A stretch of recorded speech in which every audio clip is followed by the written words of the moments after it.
Bonjour, aujourd'hui nous allons débuter la seconde partie de la vidéo Web Scraping et automatisation sur Google Maps. La dernière fois nous avions vu comment ouvrir une page web avec Selenium et interagir directement sur le site Google Maps. Donc nous avions pu récupérer les informations des différents médecins comme le nom et prénom, l'adresse ainsi que le numéro de téléphone du médecin. Aujourd'hui l'objectif va être de répéter ces actions mais avec plusieurs médecins.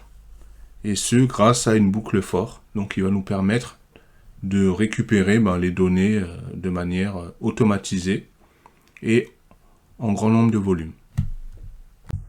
Avant de rentrer dans le vif du sujet, je vais faire un récapitulatif de ce que nous avions vu lors de la dernière vidéo. Donc nous avions importé WebDriver, puis ouvert le site Google Maps. Donc, après avoir ouvert le site Google Maps, donc on a interagi directement donc, afin d'accepter le message qui est affiché. Donc, je clique sur valide browser.find et j'utilise le point clic. Une fois que c'est fait, donc je vais taper le mot-clé grâce à SendKeys et je vais valider ma recherche. Une fois que la recherche est validée, là, j'ai le nom des différents médecins qui sont affichés. Donc, là, l'objectif, ça va être de rentrer dans la fiche du médecin. Donc, nous avions vu cette étape lors de la vidéo précédente, mais je m'y étais pas attardé. Donc, j'aimerais bien revenir sur cette partie. Donc, là, nous avons les informations. Donc, afin de récupérer les informations du médecin, je vais faire comme je vous ai montré dans la vidéo précédente, c'est-à-dire, je fais un clic droit, je clique sur Inspecter, je clique sur la petite flèche, et là, je clique sur le nom et prénom. Et là, je vais faire un recherche find, un browser find.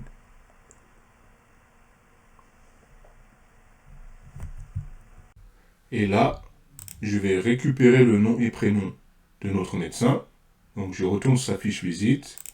Je clique sur la petite flèche. Je sélectionne le nom et prénom. Je fais un clic droit, copie XPath. Je copie-colle cette ligne. Et là, je vais créer une variable que je vais appeler nom. Donc, qui va nous permettre de récupérer le nom du médecin. Donc, j'utilise browser.find, browser.find,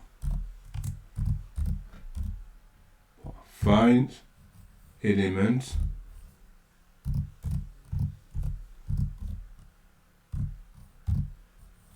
by .xpath. Donc, il faut faire attention aux majuscules. Je fais virgule. Et là, je reprends le code.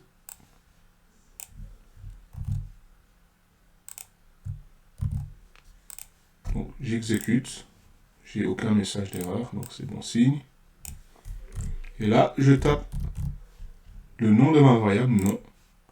Mais là, j'ai un petit problème. Je vois que ça affiche donc des instructions un peu bizarres. Donc je vois qu'il y a marqué selenium.driver.remote, mais c'est pas ça qui m'intéresse. Moi, je veux récupérer le nom du médecin. Donc, pour ce faire, je clique sur nom, je rajoute point, et je tape point texte.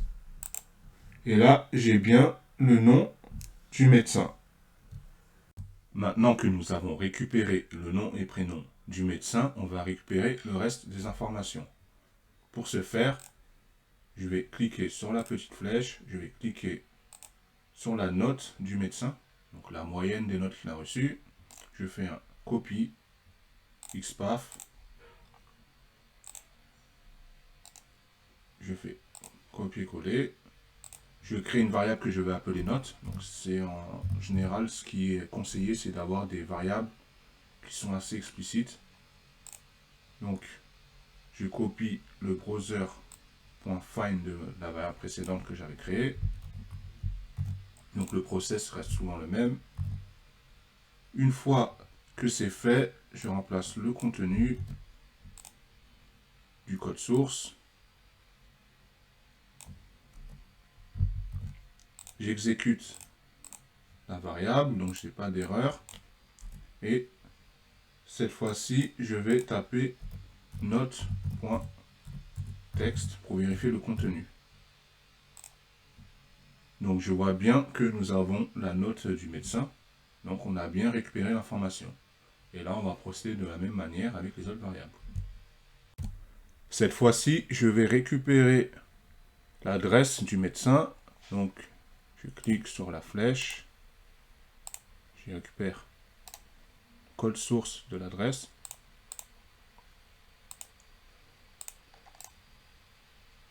Je crée une variable adresse. Je copie le browser.find pour gagner du temps. Le code devient assez long. Je remplace le contenu.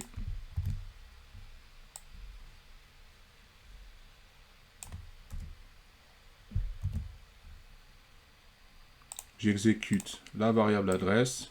Je fais un adresse.text. J'ai bien le contenu de l'adresse. Je fais la même chose maintenant avec le numéro de téléphone.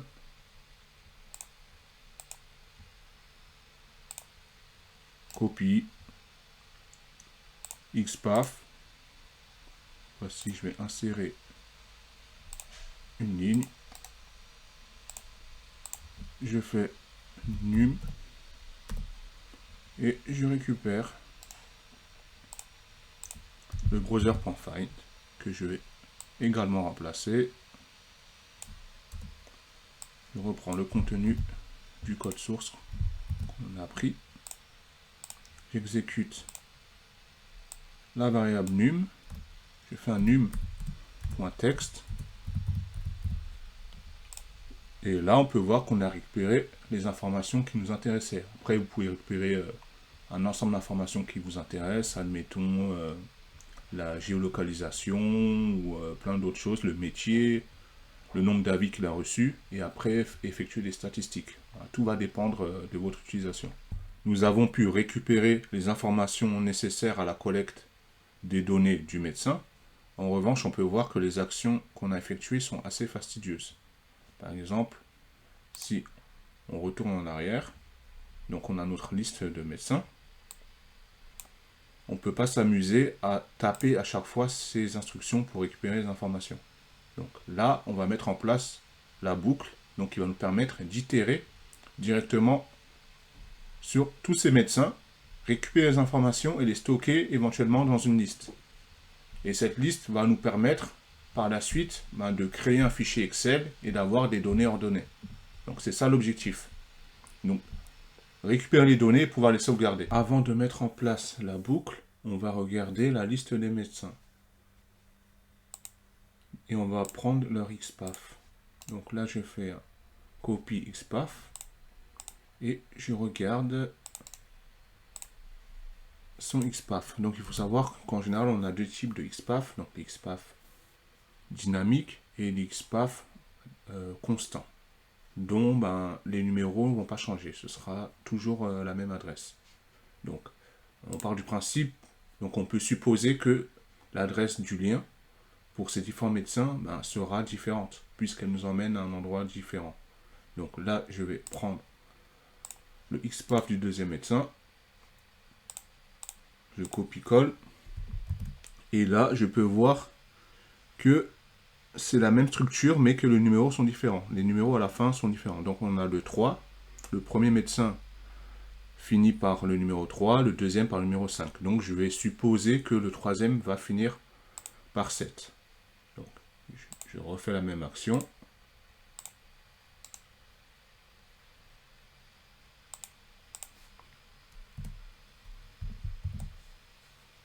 Et là, j'ai bien le 7. Donc je peux partir du principe que quand je vais mettre en place ma boucle, je vais itérer de 2 en 2 ces adresses-là.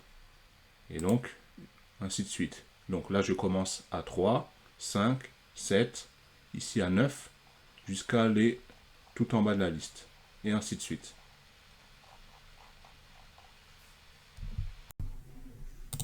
L'objectif, ce sera donc de cliquer sur le premier médecin qu'on verra dans notre liste, Une fois que c'est fait, on va récupérer ces informations comme le nom, la note, l'adresse. Une fois que c'est fait, on va faire un retour en arrière. Donc on va retourner sur la liste des médecins.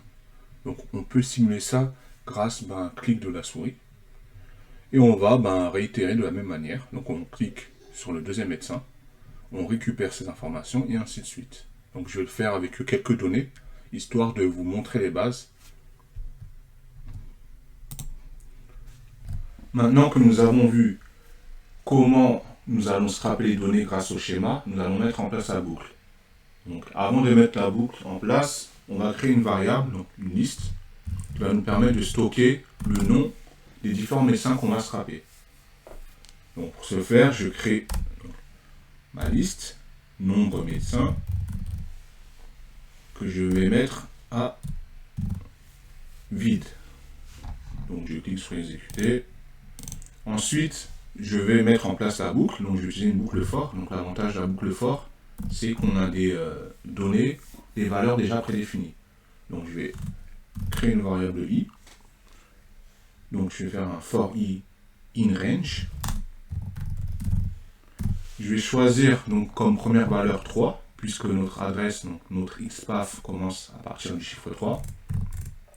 Je vais mettre un virgule pour séparer. Et je vais mettre un intervalle de 12, puisque je vais récupérer que quelques informations. Donc l'objectif de cette vidéo, c'est de vous montrer les bases. Donc une fois que c'est fait, je vais mettre le chiffre 2 pour dire que nous voulons aller de 2 en 2. Donc on va commencer à 3, à 5, puis à 7 et ainsi de suite. Donc je vais récupérer donc, les éléments qu'on avait récupérés auparavant. Donc là, je prends la ligne, donc recherche médecin. Je vais la coller ici. Mais il faudra modifier donc la valeur donc, de ce chiffre. Donc pour ce faire, je vais d'abord enlever les quotes. Donc je vais mettre directement des guillemets. Je vais en mettre 3. Donc c'est une astuce que j'ai trouvée pour pouvoir rajouter ma variable i. Une fois que c'est fait, je vais dans le div, donc c'est ce chiffre-là que nous voulons changer, c'est-à-dire que là on a le 3, mais on veut que sa valeur soit variable. Donc je vais rajouter également 3, guillemets, je vais faire plus str de i, donc pour convertir ma variable i qui est un nombre, donc en chaîne de caractères. Donc, il faut bien rajouter le plus pour concaténer les valeurs.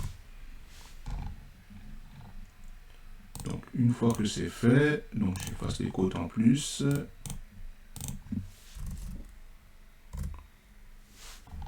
Donc une fois que c'est fait, je vais faire un...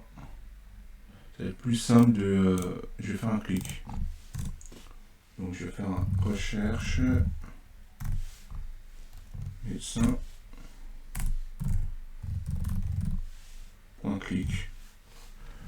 Après, ah oui, j'ai oublié de mentionner, on a une fonction sleep qui va vous permettre d'effectuer des pauses. Donc quand on fait du web scrapping, il vaut mieux mettre en place des pauses pour éviter de récupérer les informations trop rapidement. Puisque si les informations sont récupérées trop rapidement, on va vous prendre pour un robot et vous allez être banni du site.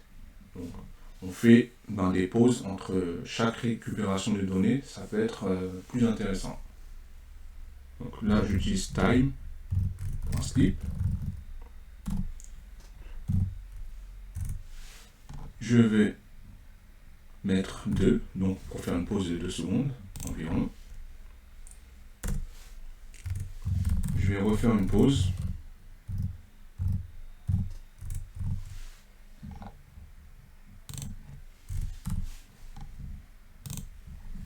Et là, cette fois-ci, je vais récupérer le nom, l'adresse et la note du médecin.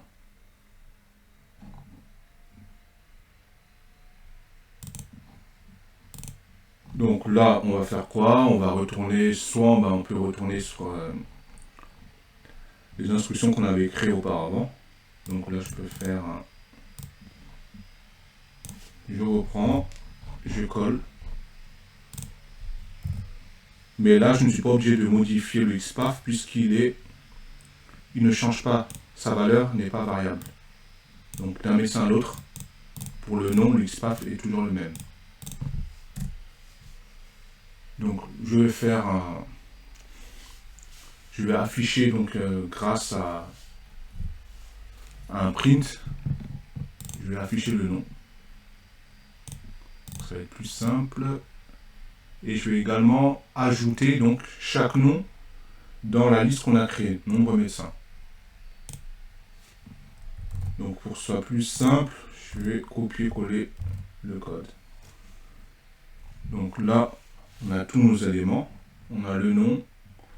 On va utiliser nombre. Donc là, ça va être nombre médecin. .append. Donc append, c'est une fonction qui permet d'ajouter des éléments à une liste. Donc on ne peut pas faire des plus. Là, on est obligé d'utiliser la fonction append pour ajouter un élément dans une liste. Et donc on va ajouter le nom directement. On va faire également une pause. Donc je vais réduire la pause pour que ce ne soit pas trop long.